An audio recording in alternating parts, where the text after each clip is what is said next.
বাগেরহাটের রামপালে যাত্রাপালার নামে অশ্লীলতা বন্ধের দাবিতে ইমাম সমিতির বিক্ষোভ।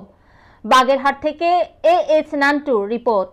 বাগেরহাটের রামপালে যাত্রাপালার নামে অনৈতিক কার্যকলাপ বন্ধের দাবিতে উপজেলা ইমাম সমিতির পক্ষ থেকে এক বিক্ষোভ সমাবেশ অনুষ্ঠিত হয়েছে।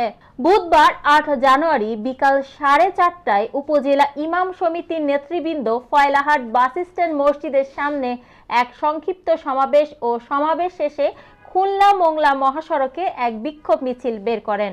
রামপাল ইমাম সমিতির সভাপতি ফয়লা বাজার মসজিদের পেশ ইমাম ও খতিব মাওলানা নুরুল ইসলামের সভাপতিত্বে ও ইমাম সমিতির সাধারণ সম্পাদক এবং তাপবিদ্যুৎ কেন্দ্র সংলগ্ন হযরত ওমর রাদিয়াল্লাহু জামে মসজিদের ইমাম হাফেজ কারি মাহবুবুর রহমানের সঞ্চালনায় বক্তব্য দেন রামপাল উপজেলা জামাত ইসলামের আমির আলহাজ মল্লিক আব্দুল হাই, ভাগা আর রহমান জামে মসজিদের খতিব মাওলানা জিহাদুল ইসলাম, ফয়লা আসিয়া মাদ্রাসার প্রিন্সিপাল শরীফ মোহাম্মদ আব্দুল কাদির, প্রেস ক্লাব রামপালের সভাপতি এম এ সবুর রানা, ফয়লা বাইতুল মামুর জামে মসজিদের ইমাম ও খতিব ও ইমাম সমিতির অ্যাসিস্ট্যান্ট সেক্রেটারি হাফেজ কারি আল আমিন সহ ইমাম সমিতির নেতৃবৃন্দ।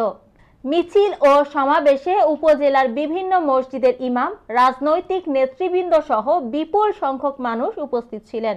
বক্তাগণ হুঁশিয়ারি দিয়ে বলেন, রামপালের মাটিতে কোনো প্রকার ইসলামিক কার্যকলাপ করতে দেওয়া হবে না। আমরা বাগেরহাট জেলা প্রশাসক বরাবর স্মারকলিপি দিয়ে হুঁশিয়ারি উচ্চারণ করেছি। রামপাল প্রেস ক্লাব নামের একটি সংগঠনের সভাপতি ফকির আতিয়া রহমান ও তার দোসররা মোটা টাকার ডোনেশনের বিনিময়ে মেলার অনুমোদন করিয়েছে এবং আনন্দ মেলার নামে যাত্রাপালা আয়োজন করেছে।